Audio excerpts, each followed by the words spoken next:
My name is Charles Wilson. To the world, I'm a successful businessman, a millionaire with an empire to my name. My life is a series of polished meetings, strategic decisions, and bottom lines. Yet, behind the carefully constructed facade of wealth and power lies an overwhelming emptiness. My mansion, with its echoing halls and lifeless rooms, has become my prison. Loneliness clings to me like an old, tattered coat, and despite everything I've achieved, I've never felt more defeated. That morning started like any other. I stepped into my usual cafe on the corner, not because I loved their coffee, but because I was a creature of habit. The place was bustling with life.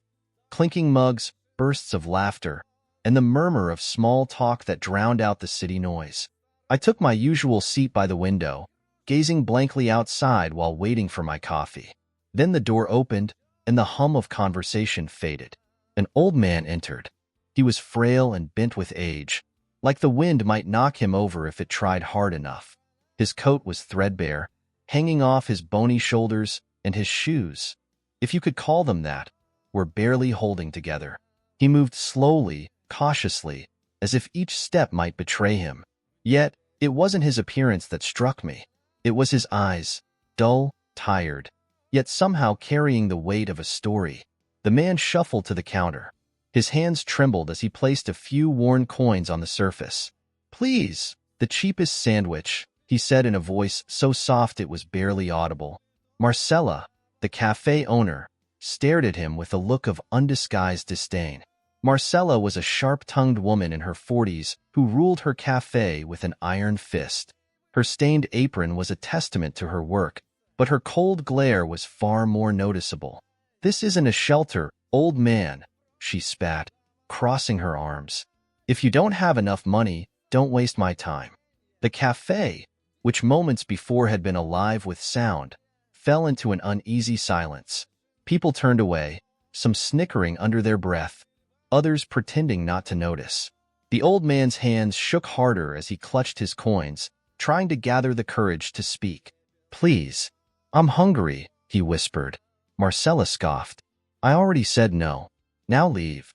Humiliation pooled on his face. I saw him freeze, caught between dignity and desperation. My instinct screamed at me to intervene, but before I could, the door opened again. She walked in. The atmosphere shifted immediately, as though her presence alone could command the room. She was tall, poised, and confident, a woman who looked like she belonged on magazine covers. Her name was Isabella, and I recognized her at once. A well-known entrepreneur, Isabella ran an empire of luxury boutiques and was one of the city's most influential figures. I had seen her name countless times in business circles, but nothing prepared me for what I saw in her eyes that day. She didn't waste time. Walking straight to the counter, her voice sliced through the silence like a blade. "What's going on here?" Marcella faltered for a second, visibly thrown by Isabella's sudden appearance. "This man doesn't have enough money to pay for anything," she said defensively. Isabella turned to the old man, her gaze softening. "What would you like to eat?" The man hesitated, clearly unsure how to respond. "I don't want to cause trouble, ma'am. I can just leave." "Nonsense," Isabella replied firmly. "You're staying, and you're eating. I'll take care of it."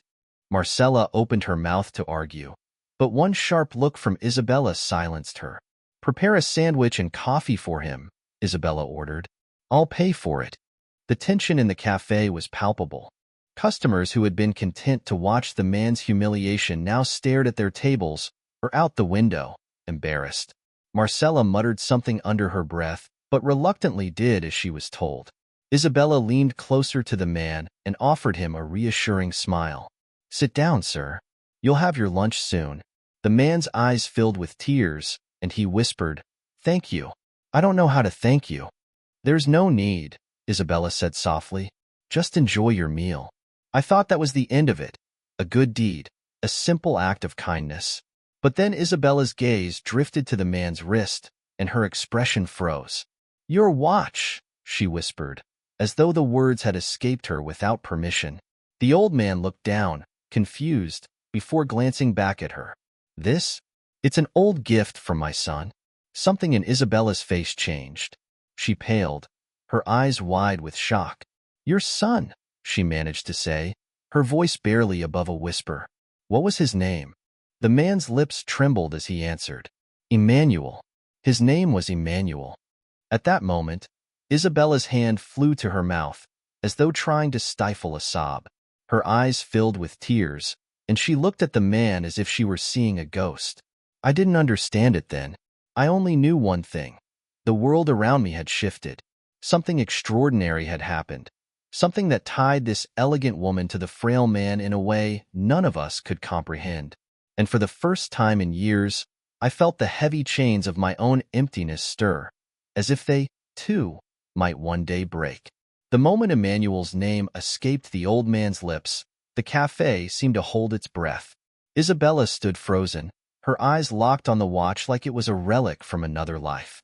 For the first time, I saw something in her that seemed breakable, vulnerable. The old man, Yeppy, as I would later learn, looked bewildered by her reaction.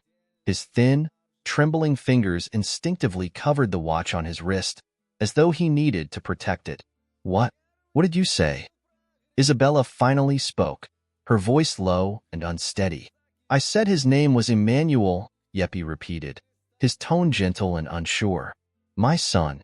This watch, it was his." For a moment, Isabella seemed to crumble.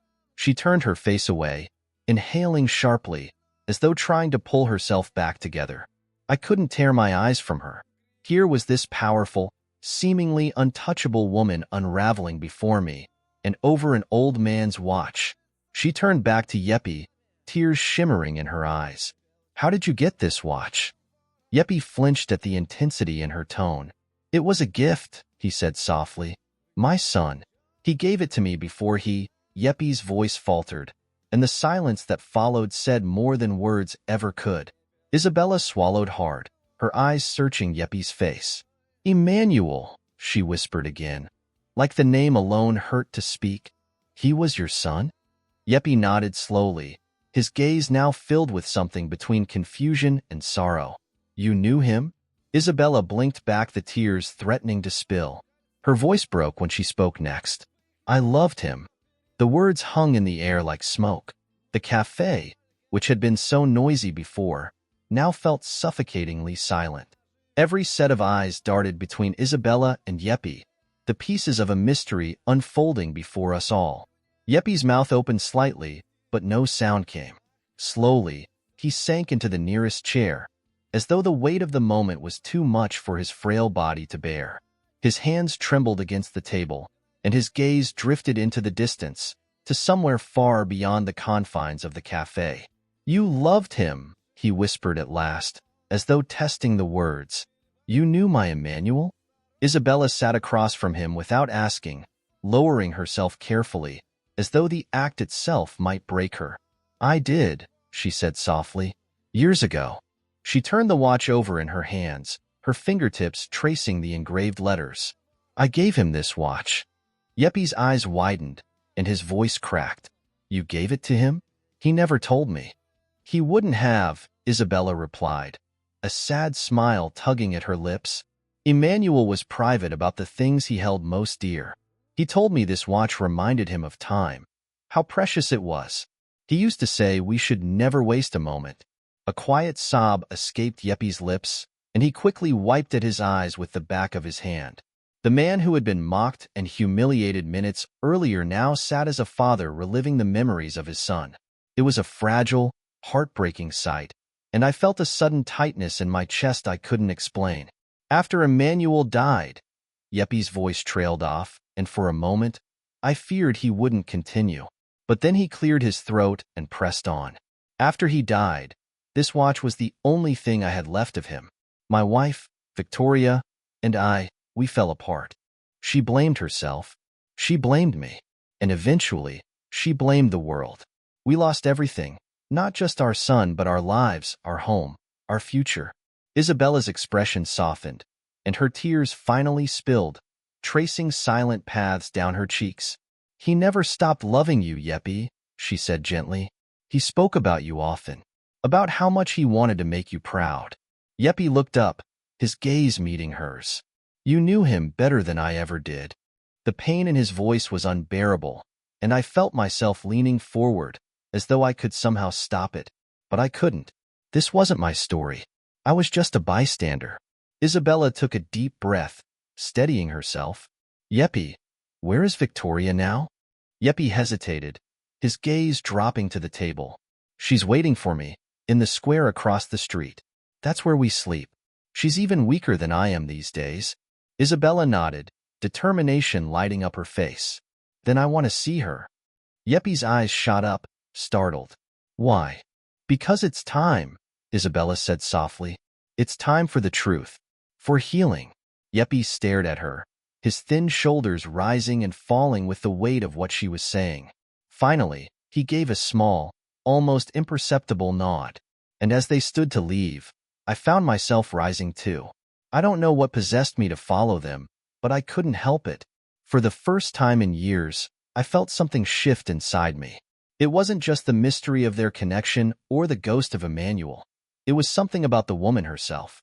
Isabella carried a strength I had never seen before, and for reasons I didn't yet understand, I needed to see where it led. I left my untouched coffee on the table and stepped out into the street, trailing behind them at a distance. The sun was setting, casting long shadows across the pavement. Yeppy walked slowly, leaning heavily on Isabella's arm, while she moved with a sense of purpose that seemed to steady him. In that moment, I realized something. This wasn't just a story about an old man or a lost love. It was about second chances, about forgiveness. And though I didn't know it yet, it was about me too. As we crossed the street, the air grew colder, and the setting sun cast a soft, orange glow over the city. Yeppy's fragile frame leaned heavily on Isabella as they moved forward, each step slow but deliberate. I followed a few paces behind, unnoticed, feeling like an intruder but unable to walk away. The square appeared almost abandoned, a forgotten pocket of the city. A few benches lined the edges, their paint chipped and worn by time. Pigeons gathered in clusters, picking at scattered crumbs.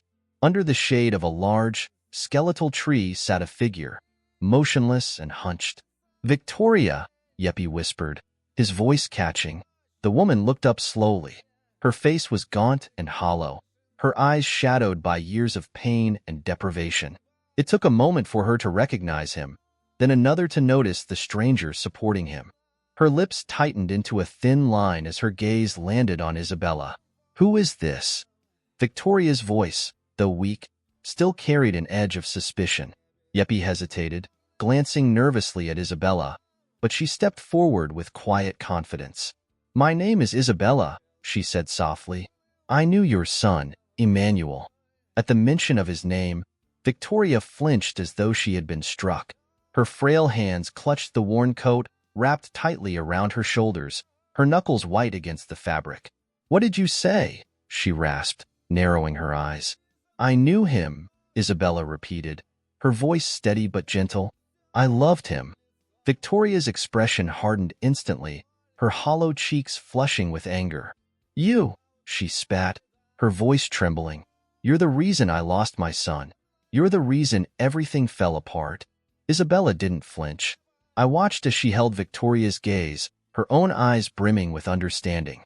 "I know you blame me," she said softly. "And for years, I blamed myself too. But Emmanuel's death wasn't my fault. It wasn't yours either." "Don't," Victoria began, but her voice faltered. Yeppy knelt beside her, his trembling hands reaching out to touch hers. "Victoria, please," he said, his voice pleading. "She didn't come here to hurt us. She came to help." "Help?" Victoria snapped, yanking her hands away. "No one helped us when we needed it. Not her. Not anyone." Isabella sighed, stepping closer. "I can't change the past," she said quietly, "but I can try to make things better now, for both of you. Emmanuel wouldn't want you to live like this. He wouldn't want his parents to suffer alone." Victoria's eyes darted between Isabella and Yeppy, her defenses wavering. The anger on her face had softened into something far more painful, grief. Her shoulders slumped under the weight of it, and for a long moment, none of us spoke. Finally, Victoria whispered, "He was all we had." Yeppy nodded, his own voice breaking. "I know." But we're still here, Victoria. We're still alive. And maybe, he glanced at Isabella, his gaze filled with quiet hope, maybe it's time we let someone help us. Victoria stared at him for a long while, her expression unreadable. Then, slowly, her eyes flicked back to Isabella. Why are you doing this? She asked, her voice brittle. Because Emmanuel loved you, Isabella replied softly. And because I know what it's like to lose him.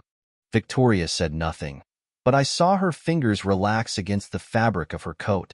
The fight seemed to leave her all at once, replaced by a quiet exhaustion. She turned her face away, looking toward the dying light of the sun. What do you want from us? She murmured, almost to herself. Nothing, Isabella said. Just let me help you. For the first time, Victoria didn't argue. She didn't lash out or pull away. Instead, she looked at Isabella with something resembling surrender. And that was enough. We returned to Isabella's home later that evening, a spacious, elegant apartment that seemed to glow in the warmth of its soft lights. The contrast between this place and the cold, unforgiving streets they had come from was striking. Yeppy and Victoria stood just inside the doorway, their bodies stiff with uncertainty. Victoria's gaze darted around the room, her expression unreadable, while Yeppy sank onto the nearest chair as though his legs could no longer hold him. You're safe here, Isabella said, breaking the silence. Both of you. Victoria shot her a wary look. We're not charity cases. I know, Isabella replied. But everyone deserves a second chance. Yeppy looked up, his eyes shining with quiet gratitude. Thank you, he whispered. Isabella gave them a small smile. Let me show you to your rooms. You need rest.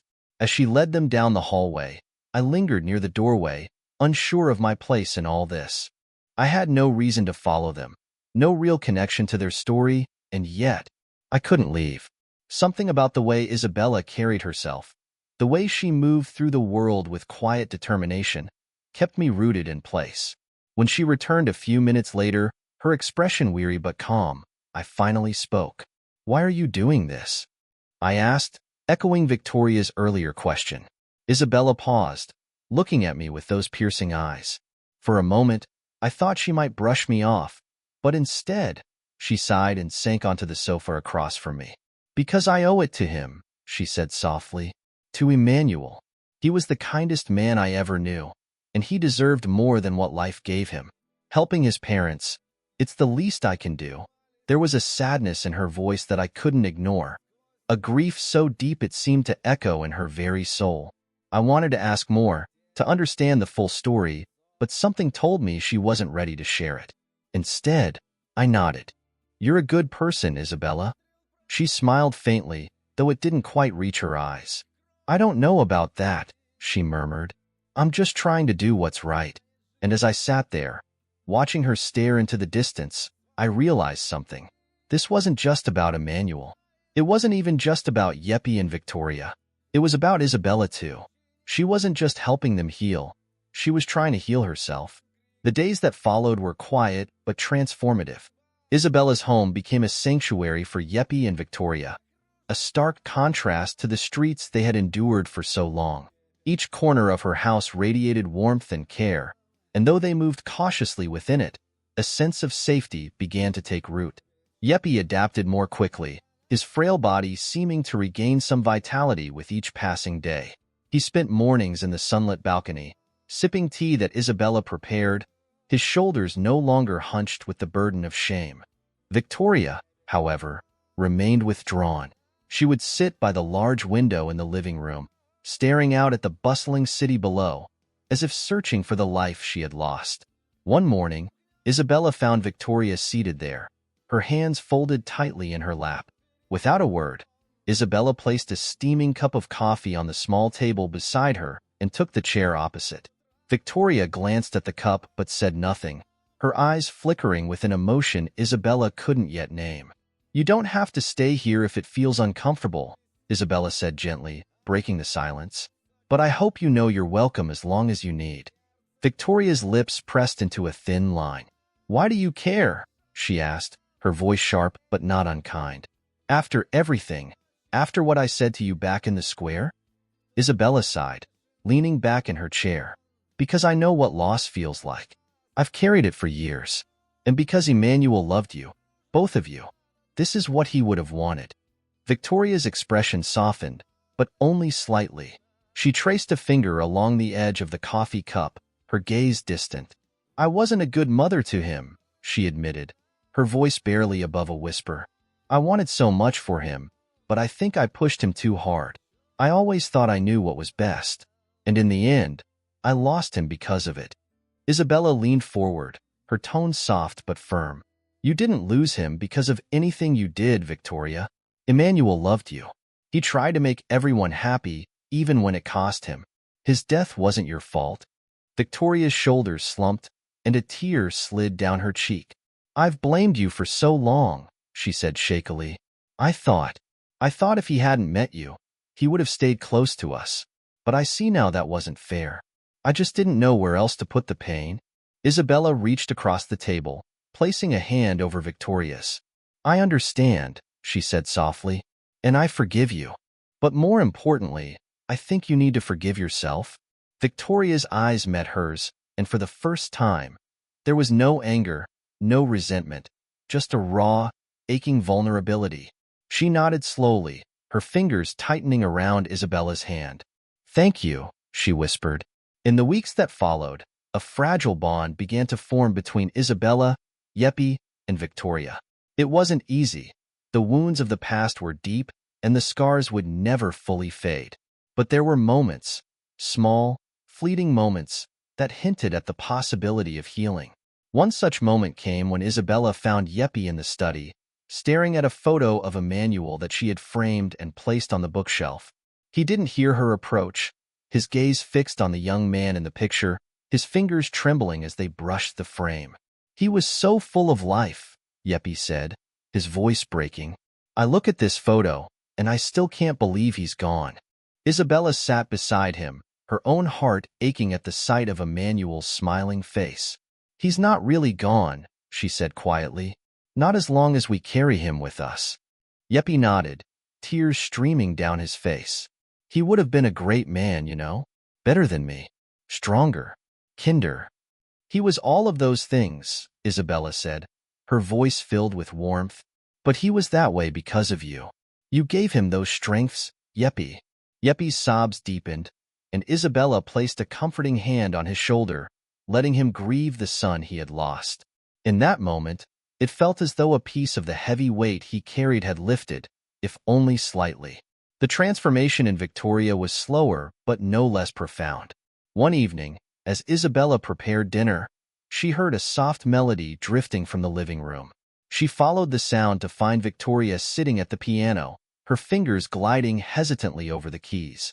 The tune was simple, but there was a tenderness to it that brought tears to Isabella's eyes. You play beautifully, Isabella said, stepping into the room. Victoria looked up, startled. I used to, she said, her voice tinged with sadness. Before everything. I haven't touched a piano in years. You should keep playing, Isabella said, sitting beside her. Music has a way of healing us when words can't. Victoria gave her a faint smile and nodded. From that night on, the piano became a source of comfort for both women, its melodies filling the house with a warmth that had long been missing. As the weeks turned into months, the once tentative relationship between Isabella, Jeppe, and Victoria grew into something deeper. They became a family, not bound by blood, but by shared pain and a mutual desire to heal. One sunny afternoon, Isabella gathered them in the garden, a small but vibrant space filled with blooming flowers and the soft hum of bees. She had prepared tea and sandwiches, and they sat together around a weathered wooden table. I've been thinking, Isabella said, breaking the comfortable silence. It's time for you both to have a place of your own, a home where you can start fresh. Jeppe and Victoria exchanged nervous glances. We wouldn't know where to start, Jeppe admitted. And we don't have much. I'll help you, Isabella said firmly. We'll find somewhere simple but comfortable, somewhere you can make your own. Victoria hesitated, her hands fidgeting in her lap. You've already done so much for us. I don't want to burden you any more than we already have. You're not a burden, Isabella said, her voice resolute. This is something I want to do, not just for you, but for Emmanuel. He'd want you to be happy." Tears filled Victoria's eyes, and she reached out to squeeze Isabella's hand. "Thank you," she whispered, "for everything." Isabella smiled, her heart swelling with a mix of joy and sadness.